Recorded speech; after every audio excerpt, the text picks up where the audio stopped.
All right, evening everyone. Please be seated.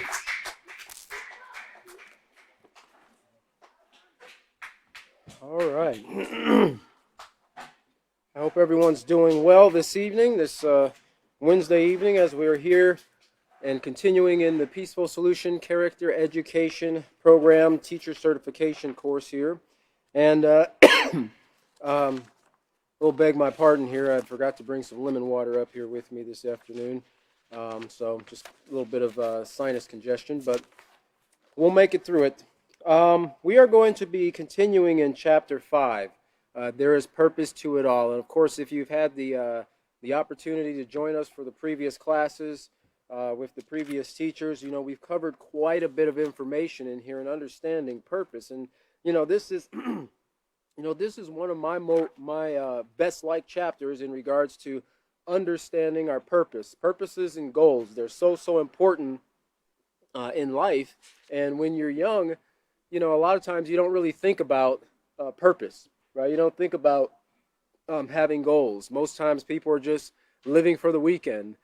Can't wait to get rid of or get out of Monday so we can hurry up and get back to Friday so we can party all weekend and then get back to work and do it all over again. That's for young people, and it's also for a lot of adults, right? They just live for the weekend, and so it's kind of kind of short-sighted in regards to their goals. But there are greater things that are in life that we should be working to strive towards. And in going over this information that we're covering here in the Peaceful Solution, we can see and understand, and we can start to get some direction in regards to if we've never had a goal. Right? If we ever never had or understood what our purpose was, or even considered, right? What is it that I want to do with my life? Sometimes people don't ever think those things because they're never asked those questions, right? And so they go, well, I never really took the time to consider it. Now, as teachers, which is what we're training for, it's really up to us to stimulate these thought processes in the minds of our students. I was thinking as I was preparing for class this evening, that when you think about some of the most powerful people in the world, most people might think, well, yes, a president of the United States, or the Secretary General of the United Nations, or, somebody who owns a multi-trillion-dollar company, their CEO of a multi-trillion-dollar company, someone in the position of the government who oversees certain things. Those are some of the most powerful people in the world, and to some degree, they do wield a lot of power and influence in the things that they do. But I was thinking simplistically, when we think about the phrase that we've used many times, and if you've if you've just joined us for the first time in this second unit here of the Peaceful Solution, which is the acceptance unit. On page 11, there's a statement here that says knowledge is power. Knowledge is power. So when you think about that statement, where do we generally get knowledge from? We generally get it from teachers.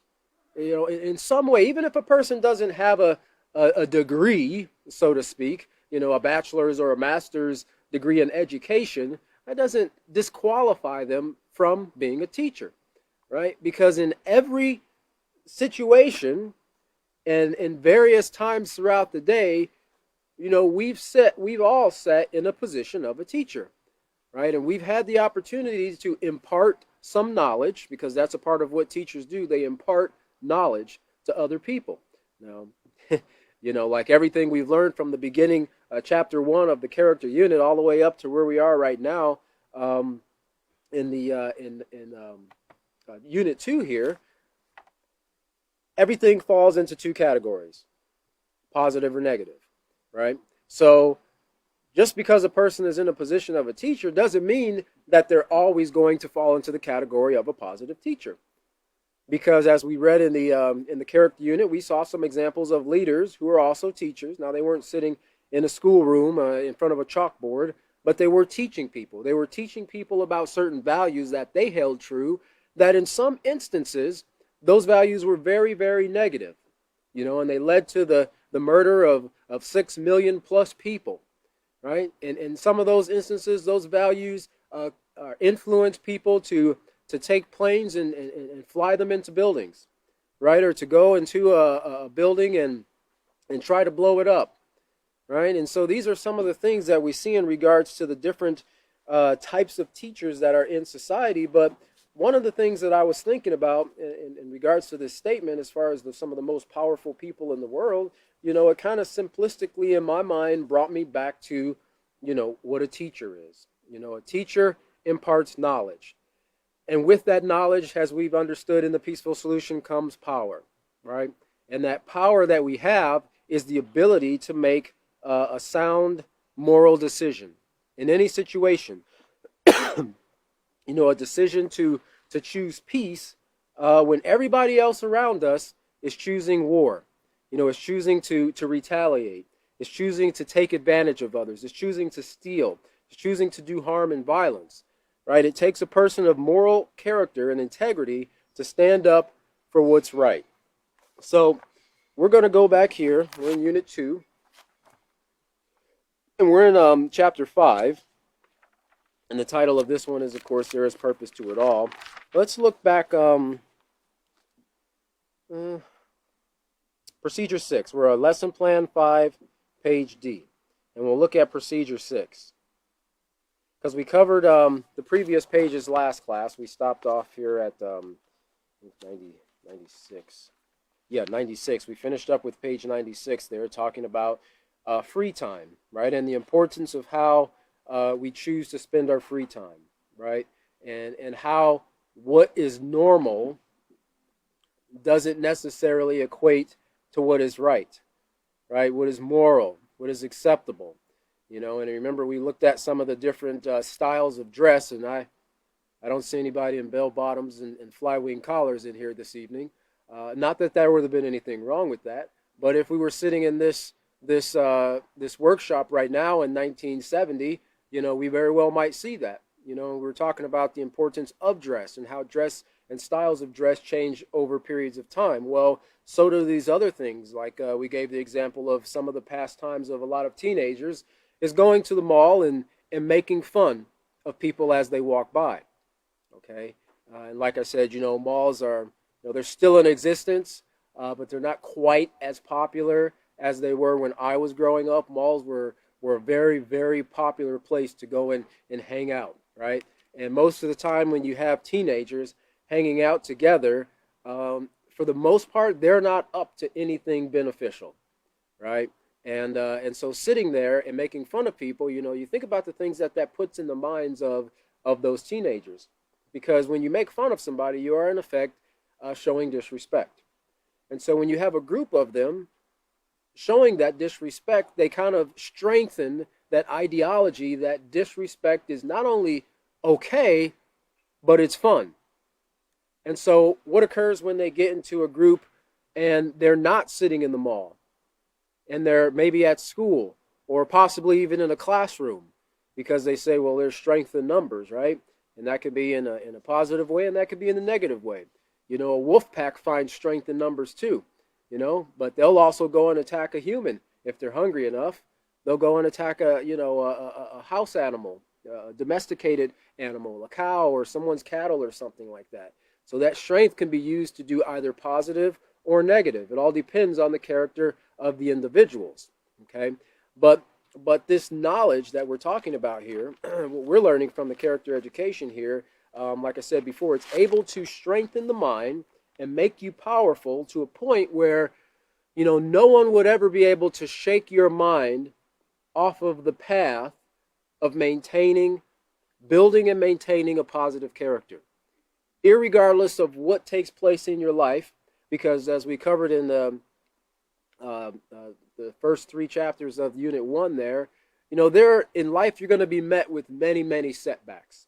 You're going to be met with many challenges, many pitfalls, curveballs, and so forth in life. Life is not perfect. As much as we would love for it to be and everything to go smoothly every day, that's not realistic, right? And remember what we talk about in setting goals, we must set realistic, achievable, attainable goals, okay? And like it was covered previously, I was trying to think of the way it was worded, irregardless of I was just listening to, I was going back and listening to a class today, and then one of the teachers mentioned it. If I think about it, I'll mention it. But basically, life is filled with setbacks and things that are beyond our control, and that's a part of what we're learning here in this acceptance unit. Is that there are things that we just have to accept in life, right? There are things that are beyond our control that we have no influence on, okay?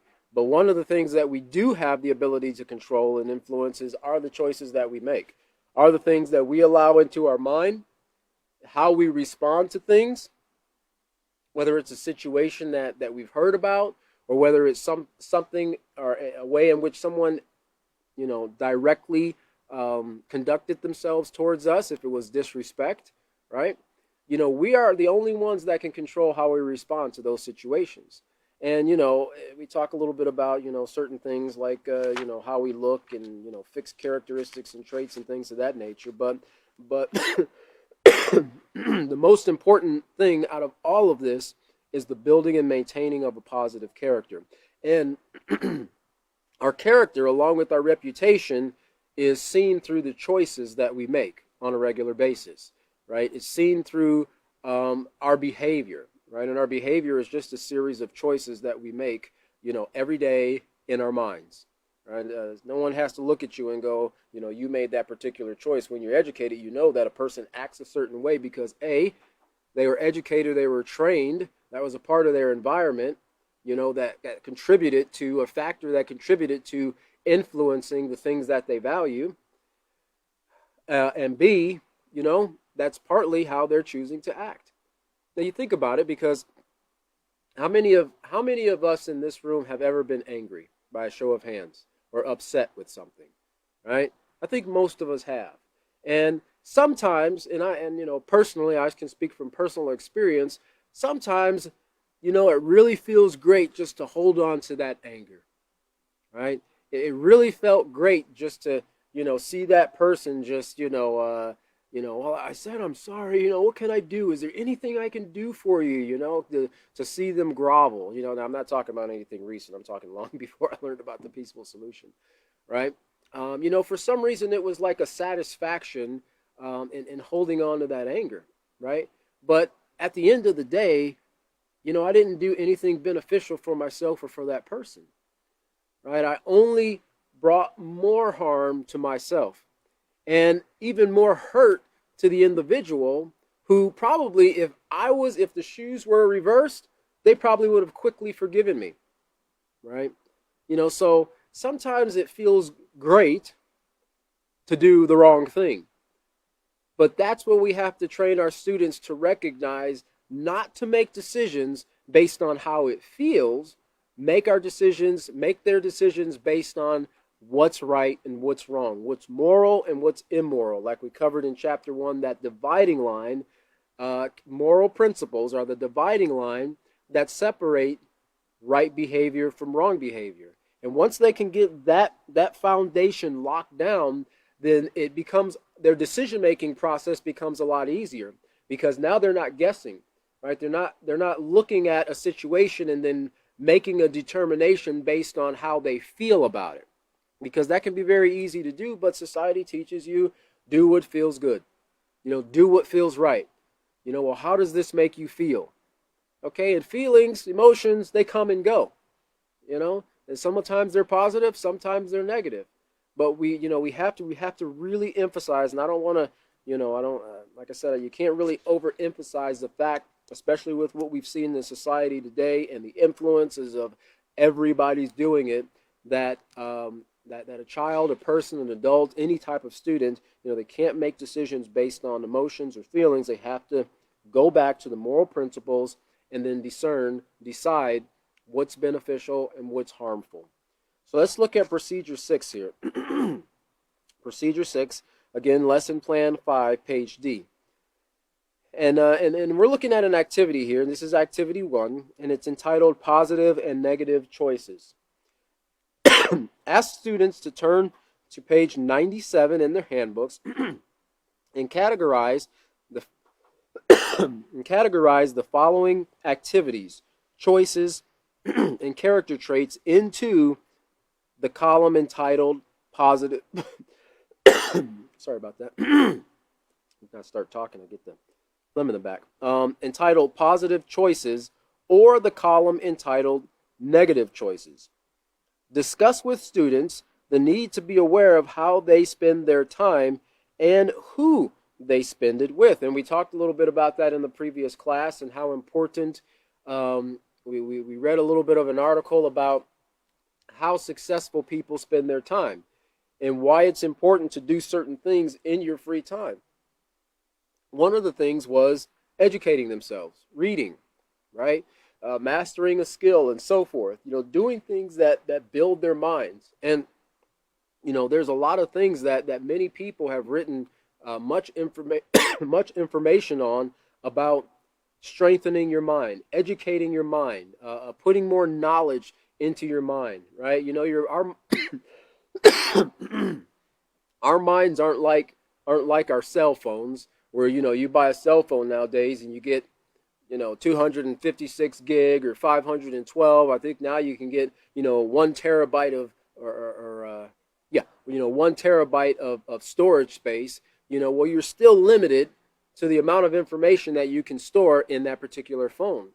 Science has done numerous studies on the human mind, and it is still something that baffles them. They're constantly, neuroscientists and so forth are constantly finding out new information about the human mind and its capacity, to store information, right? You can store more information in one tiny little neuron, which you can't even see with the naked eye, than you can in several encyclopedic volumes of books. And this is just in one neuron. And if you train your mind, you can grab hold of that information at the speed of light. At the speed of light, right? Sometimes I think our minds work a lot faster than computers today, especially when they get viruses and things like that in them. But this is the power of our mind. And so this is why it's important to be careful how you spend your spare time, and encourage our students to make sure that they're spending their spare time with people who are going to encourage and motivate them to make positive choices. Because in a lot of cases, that's when many people, they get into trouble on the weekends, because now we're free of school, right? And we can go out and have fun and do whatever we do whatever we want to do. And so they get into trouble. So it says here, allow students to evaluate how they spend their time by answering the questions found on page 98, which we'll read after this. And of course, as you go through this in your teaching, this might be something that this activity that we're going to be looking at today, this might be something that you might want to save to the end of the class, right? The last 15 or 20 minutes of the class, if you have a 45 or an hour minute class with your students, or you might use it as kind of like an icebreaker to kind of get things rolling for the very next class. It depends on where it falls and how you as a teacher kind of gauge your students and kind of getting them involved in these things, because for the most part, these activities are a great way to get feedback from you, the teacher, as to how the students are grasping and comprehending the information that's presented. But then it's also something exciting that they can do, right? But it's not a time-wasting exciting thing. It's a time-building. It's a knowledge-building exciting thing that they can learn while they're having a great time. So, try not to skip over these things, because they're very beneficial in the classes. Let me see here. Remind students that how they choose to spend their free time is something they do have control over, so of course they want to spend it wisely. All right, so let's turn in our books to page 97. 97. And we're going to look underneath there, identifying conformity. All right, and remember what we talked about conformity here um, on page on page 96. Yes, page 96 under conformity there at the very, very, very, very top sentence there, we see that conformity as defined in the peaceful solution here is to agree with and obey the customs and standards of others, right? And remember what we talked about last class in regards to the definition of the word normal, right? That's customs and standards and so forth that are considered acceptable, right? And again, those things change over a period of time. But like I said, remember, it's important to remind your students of this. Normal does not always mean moral. So looking at identifying conformity, and underneath that it says, the following activities, choices, and character traits can either help you achieve or hinder your purpose in life. Help you achieve or hinder your purpose in life. And just keep all that in mind as what we've covered previously in regards to understanding our purpose. And this is where, get my book laid out properly here. This is where, you can go back pretty much to the beginning of the chapter on page 87, where it gives the definition of purpose, which means to have purpose in life means to have a positive direction in which to grow and mature. Knowing your purpose helps you to know what you want to do with your life. All right, so a positive direction in which to grow and mature. So underneath that, it says, categorize the list below into the appropriate columns. And of course, we have two columns there. The one on the left is positive choices, and the one on the left are negative choices. And of course, as a teacher, reading in the teacher's manual, we have all the answers here. But your students in the student's manual, or if you make a copy out of a student's manual, a student's workbook, they're not going to have these answers here. So this gives an opportunity for them to look at these these choices and these character traits, and from what they've learned in the peaceful solution, categorize them. Now, again, I remind you, they might not get all of these right. And I know a person can go, man, how could they not get something right, right? Everybody learns at different paces, okay? And so we never want to discourage the student or embarrass them or make them feel bad, if they place something in a category that was improper. In fact, as a teacher, it would just be great to allow them to go over this by themselves as you read out the correct answers, okay? And that can kind of cut down on embarrassment as well, because you don't ever want a student to feel embarrassed by their answer, because remember, what they're doing here is they're learning to develop a positive character. So before we've started teaching them, they've already learned to a certain point certain aspects that have led to the development of their character for what it is at that point. And that's going to be a combination of both positive and negative things, right? So our job isn't to condemn them because of certain of those negative characteristics, but just to simply point them out and to point them in the right direction so that they can start to make positive changes for themselves. So we'll look at some of these things here. And remember, these are activities, choices, and character traits, all right? So we have three separate things here, but they either fall in the category of positive or negative. So one of them is thinking positively. Thinking positively. Now you probably wouldn't think much about that, and there's sometimes people who will make fun of people who think positively because they've always are striving to be optimistic, right? And they call them, the goody two shoes and this and that, but there are just some people who just kind of by nature, or maybe it's just the way they grew up, right? Their parents always tried to see the positive side of things. And so they, in turn, interact with life in much the same way. But when we understand, which we're going to get much heavier into when we get into the next unit 3 on self-control, the the importance of controlling our thoughts, right? How important it is to control our thoughts. And that right there, understanding that you do have control over your thoughts, is a very powerful piece of information. Because it's really easy to go, well, I don't know, I just did it. Right? I just did it. I kind of saw this take place, and I just acted, right?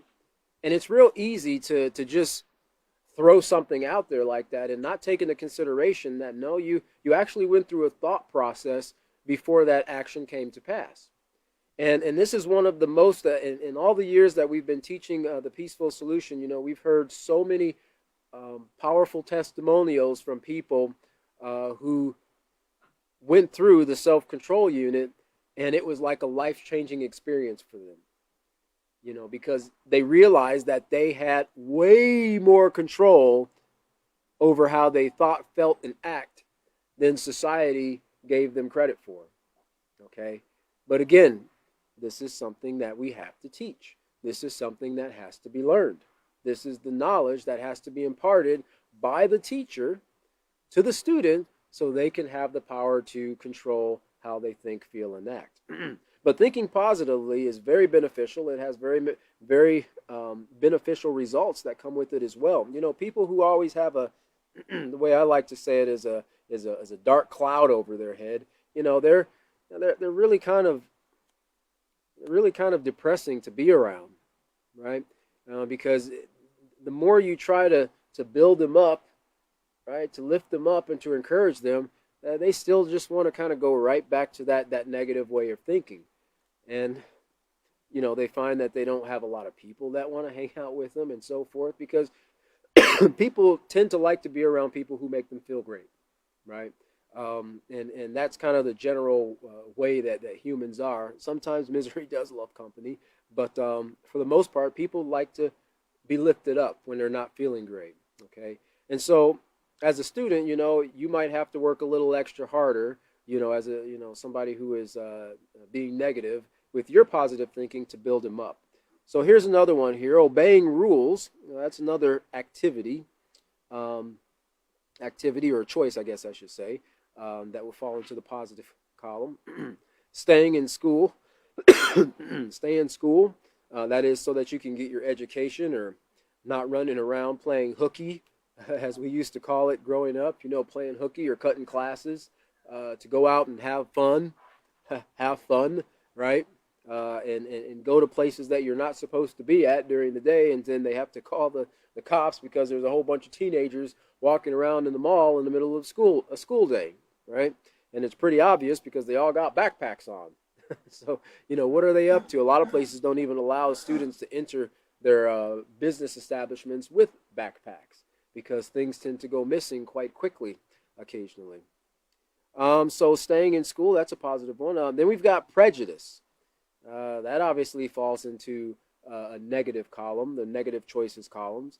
And again, you can, depending on the feedback you get from your students, this would be a great opportunity to remind them about chapter 2, which is accepting diversity, because we deal with intolerance in that chapter.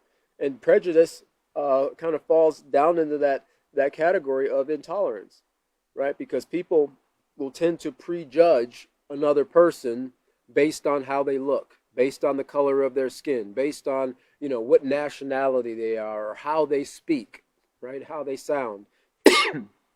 Maybe they're not in the same financial bracket that another person is in, right? And then they automatically prejudge them and think that they have less value and worth as the person doing the prejudging, because they fall into a different category. Well, in that chapter there, and you can go back over it, or you can point things out to the students, or maybe take the whole class back and read certain points, especially if you see something like that taking place in the class, and just remind them of those concepts that were covered, and why it's important to get to know other people, not to judge people just because they're a little bit different than you, right? Uniqueness is I think it's very beautiful.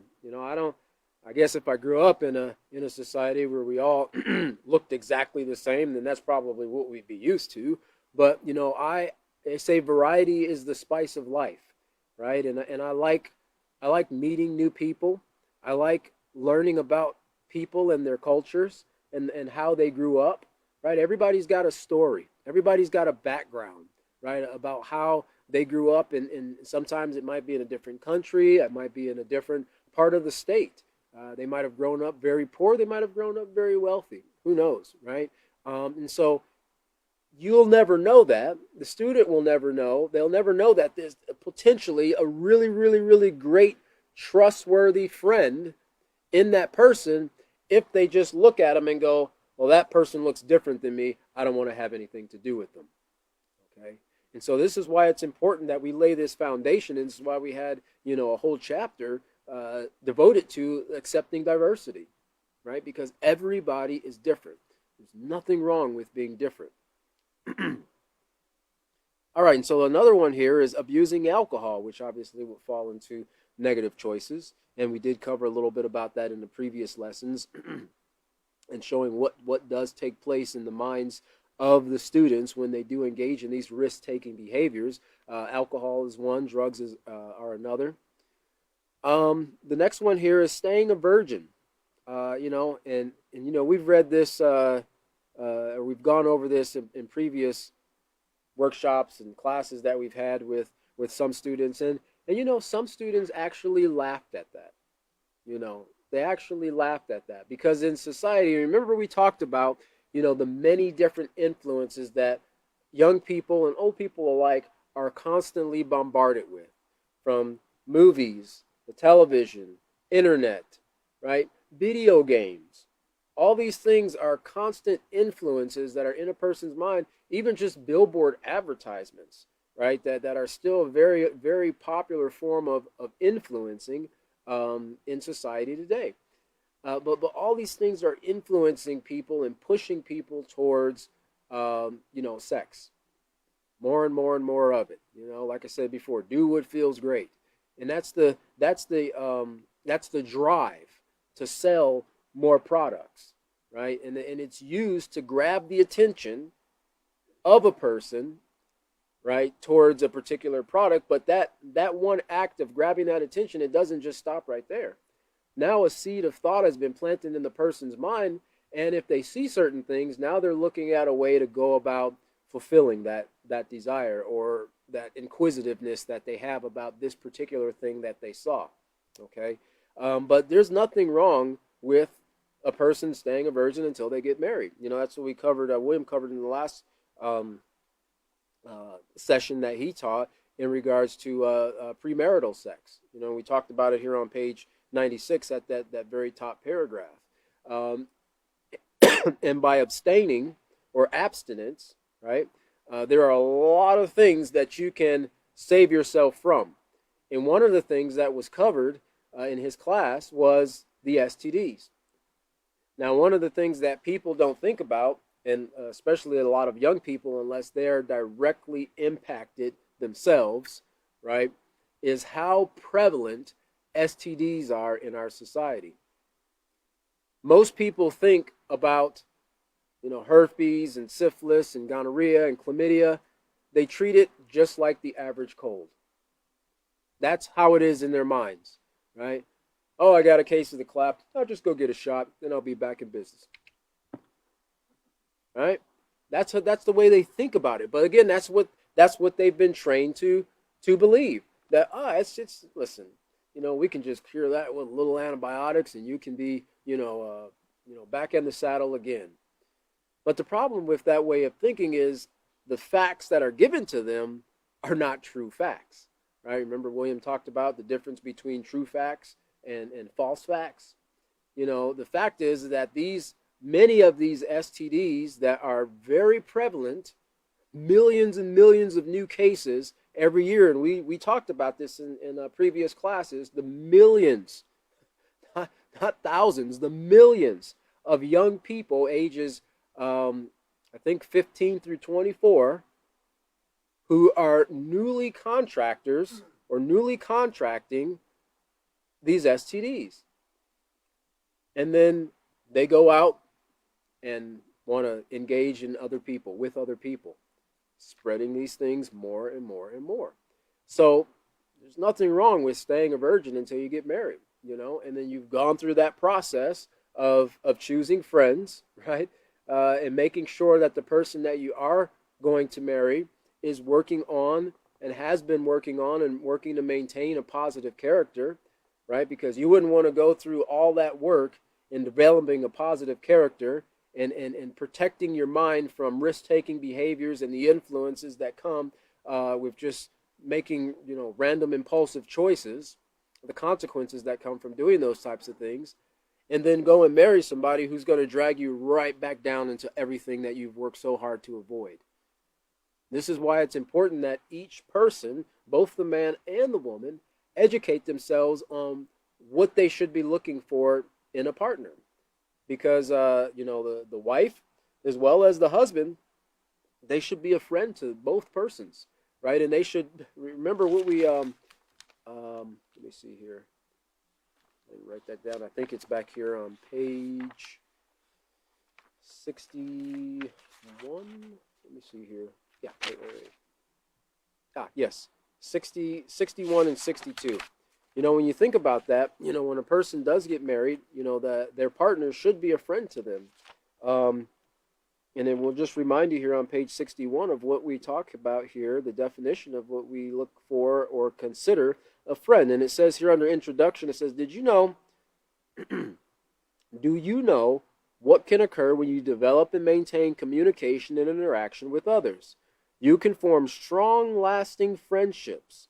Interaction where there is mutual respect, and there has to be that in any relationship, especially with someone who you're, extremely close to, as in the case of a husband or a wife, right?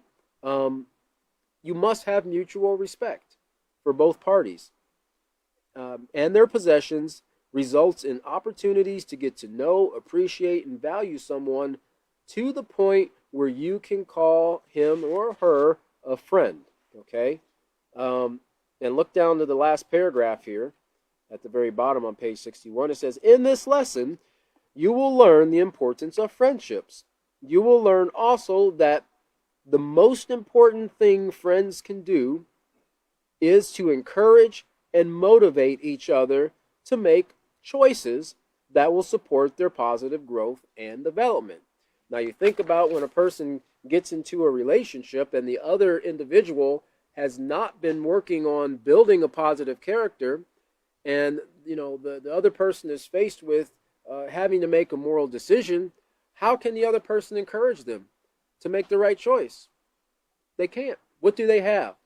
What information do they have to give to them to help them to encourage them and motivate them to develop and maintain a positive character? They have nothing, because they haven't been taught it.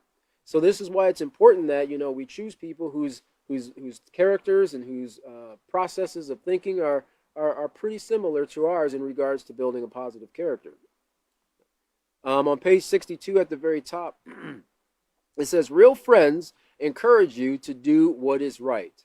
And underneath who is a friend, it says a friend is one who supports, respects, encourages, and accepts you as a unique individual. All right, so let's go back to page 97 there. So that's positive. The next thing is getting an education, which is also very positive. Long as you're getting the right education, that definition of educated in the Peaceful Solution is not just getting education. It's getting the education or getting the information or getting the facts and making sure that they are what? Correct. Making sure that they are correct, which means you might have to put a little extra effort in verifying. There are entire groups of people that work to fact check. I'm sure you've probably heard on the news. I hear it a lot on NPR, National Public Radio. When a story comes out, then they have like one or two people who is their fact checker, right? So they'll bring out a story and they'll say, so we've turned this over to our such and such associate, our fact checker, who did a little bit of investigating for us, right?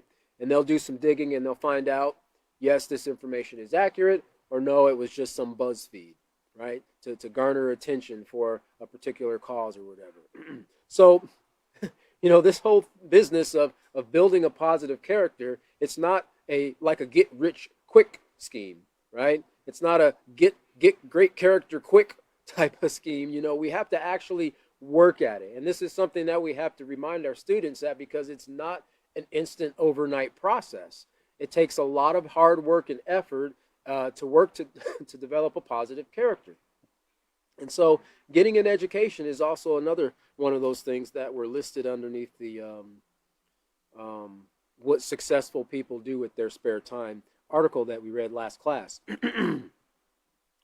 All right, another one here that's positive. So then another one here is bad language, which falls under negative category. Sometimes these things can be very offensive to some people, especially if they grew up in a household where that type of language was not used. And I've seen instances where young people will take certain things home to their families because they heard it in school, right? Or because they heard it on the playground, or they heard it, in the movie or whatever, right? And then not knowing what that means, they'll just go out because they saw it used in a particular way and they thought it was cool or they thought it was funny. And next thing you know, you've got to, have censor buttons all over your house because your child's beep, beep, beep, beep, saying all types of things because they heard it from someone else. And this is, again, we can't underestimate the power of influences. And as teachers, which is what we're all training here for, we have to be very, very, very mindful of the things we say, especially when we think we're, by ourselves or maybe talking to another teacher or something like that. We should really be working on governing our tongue and our language to begin with. But sometimes, teachers will talk to each other a little bit differently than they'll talk to their students, right? Not necessarily a bad thing, but they might be a little bit looser. But they have to be very careful when they're interacting with others, because all it takes is somebody walking by and hearing something, and next thing you know, they're going back and repeating those things. So bad language falls into that negative choice. Disobeying rules is also another one. Shoplifting and stealing, also falls into negative choices. In fact, I looked it up again before I came up this afternoon, and just in regards to theft from retail stores, not, grand larceny and burglary, breaking into homes, not embezzlement from companies, Ponzi schemes, not including any of those things. Just from retail stores, it costs consumers, American consumers, just America, and this takes place all over the world, $33.21 billion a year. It costs us that much because of retail theft that takes place on a daily basis. So I don't know about you, but I don't like the fact that my prices are constantly going up in the store for the things that I have need of, and that I have to take care of my family with. I mean, it's constantly going up. And I know that there's, a lot of economic things going on with COVID and so forth, but even before COVID, right, food prices and essential prices of essential things that we need have been steadily going up. Well, retailers have to cover the cost of that theft, right, in their bottom line. So what do? They jack up the price and pass it on to the consumer, right? Because they're not going to take that loss. So in effect, we as consumers suffer the negative ripple effect because someone did not practice self-control, or they weren't educated to practice self-control, and went in and dishonestly took something that didn't belong to them. So we could imagine $33.21 billion a year, right? Imagine throughout all of the purchasing that takes place on a daily basis, everything costing $33.21 billion a year less, right? How much more beneficial that would be, how much more money you'd have in your pocket, in addition to everything else that if people weren't stealing from homes and companies and in other ways, the amount that we would be saving as well. Wouldn't have to be paying that expensive security system bill, right? Or paying for, a guard at a particular place of establishment. or whatever it might be. So that's a negative one. And then we've got being responsible, which falls into a positive choice. Joining a gang, negative. Being honest, cheating, being steadfast, modest dress, which is very important, self control, provocative dress, which is the opposite of modest dress, helping others, bullying, sex before marriage, respecting the privacy of others, gossiping, violent entertainment, following instructions, and smoking. All right. And you'll probably find that depending on how close you are to your class and how open they are with you, and depending on the environment, every class is different. Some are big, some are small. Um, you'll find that probably a lot of these things, many of the students have partook in, or might even be actively partaking in. Hopefully, by this point in the lesson, they've ceased those immoral, harmful behaviors, but they very well might be. So, this again gives us an opportunity to just point out by categorizing the difference between what's positive and what's negative. So this gives them a visual to be able to see these things and hopefully, examine themselves, examine what they do, examine the things that they might see in their environment at home. Maybe they're not doing that, but they see these things taking place at home. They hear these things being talked about at home. There are environments where parents are involved in theft, where parents are involved with the selling or the trafficking of illegal substances, illegal drugs, right? And they openly talk about these things in front of their children.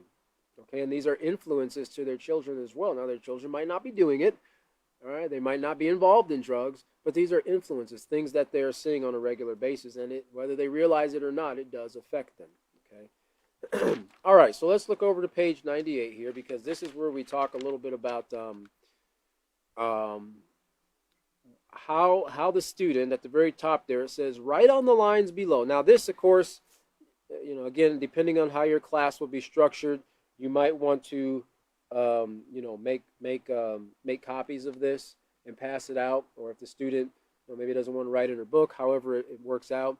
Or this might be something that a teacher can actually give as a homework assignment to take home, so that they can go over these 4 questions here, which is write on the lines below what you typically spend your free time doing.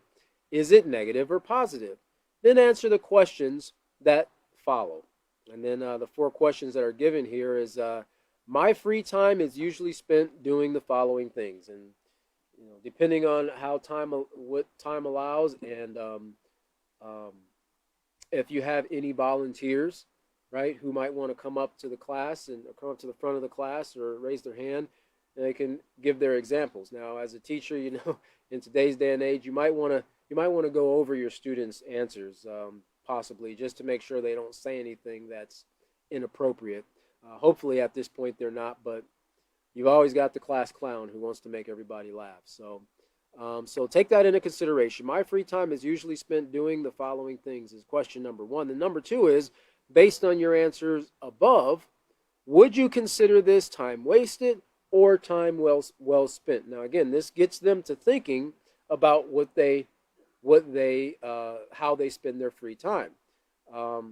Depending on the student, they might look at all the questions first and then maybe formulate question 1 based on the answers they're going to have to give for the following questions.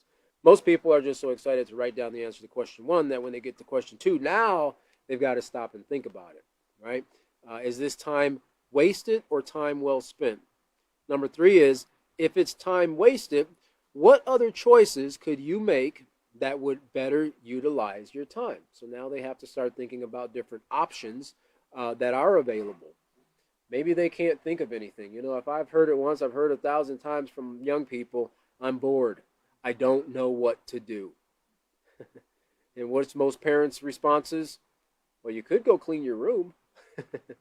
That's boring too, But they'll have to think about some of the things or some of the different options or choices that they could make where they could better utilize their time.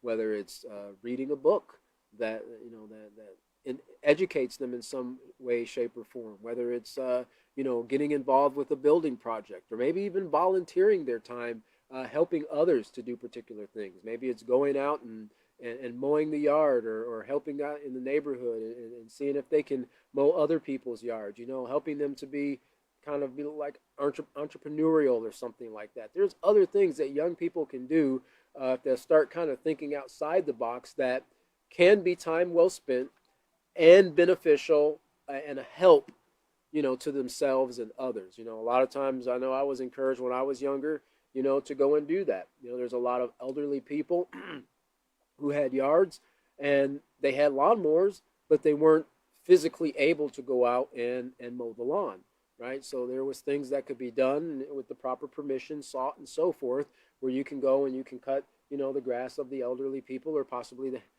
handicapped people who weren't able to do that. And it's very much appreciative, and you're spending your time in a beneficial way.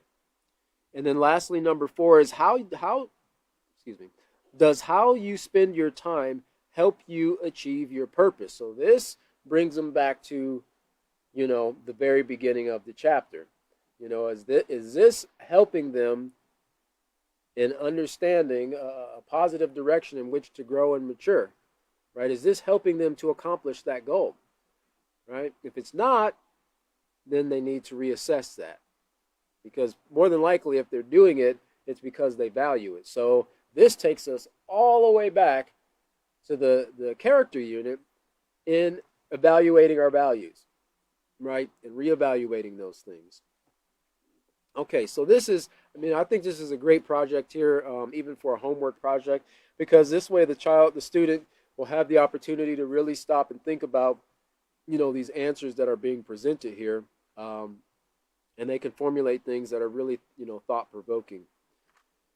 All right, so let's look down at the very bottom here, because now we have some tips here that are beneficial, that would kind of follow this lesson here, this activity that we just went over here, that talk about the difference between time builders and time busters. And we have 3 points on each side here, and we're going to first take a look at, we'll look at both of them. We'll go latitudinally across from one to the other, so we can compare the two.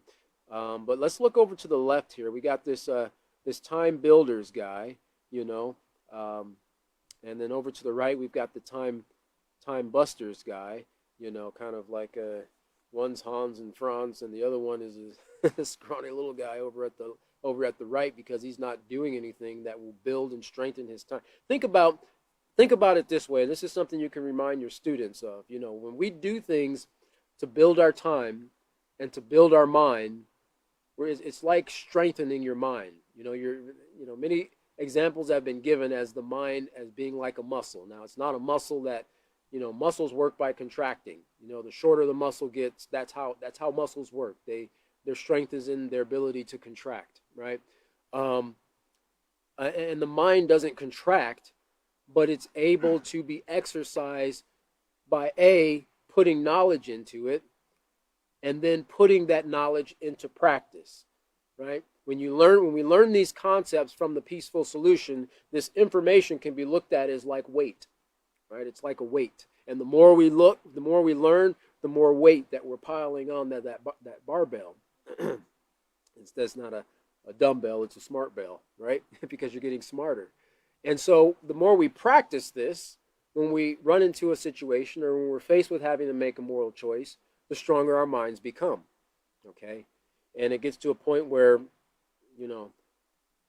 not that you don't have to think about it, but it becomes so ready at the forefront of your mind that you can respond pretty quickly with a positive choice.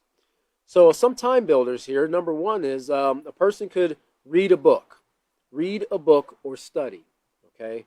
A time buster, or opposite of that, would be watching TV shows with explicit sex or violence, right? That, the one strengthens the mind. Reading does a lot. If you ever get the opportunity, go look up the benefits of how your mind grows from reading as compared to watching a television. When you watch a television, all you've got to do is sit back and look. That's all you've got to do, right? And not to say that there aren't some very beneficial things that could be shown on television, documentaries, or even, people that are watching this right now, on Facebook Live, right? Um, but watching things that have explicit sex or violence in them, all those things, when your mind is in a very relaxed state, it's easier for information to penetrate into the subconscious mind. And remember, the subconscious mind, like we covered previously, it's not objective. It doesn't look at this guy getting shot 50 times by the big bad, hero of the movie as something negative, right? It doesn't look at these explicit scenes that are being broadcast on the television or in the movie, as something that you shouldn't be watching. All it does is see it and it takes it in. It's your conscious mind that has to look at that and separate that between what's positive and negative, okay? So when people are in a relaxed state and they watch these things, they become more a part of them. And this is why it's important to govern how you spend your time to make sure that it's building your mind and not tearing it down. Number 2 here, the second arrow is take up a positive hobby such as gardening, art, carpentry, sewing, singing, playing a musical instrument. And there could be a lot of different things, that could be added to that. But something that's positive, something that's beneficial. You might want to, help out in building a building project around the house, or a child could get permission from their father. Maybe they've got a family member who owns a construction company. Maybe they could help out or something in the evenings after school, and they finish their homework and chores to learn a little bit about carpentry or roofing or electrical or plumbing or whatever. Learning a trade, learning something that's going to be beneficial to them. On the flip side of that, a time buster would be playing violent video games. Remember, again, these things go into the subconscious mind, and over a period of time,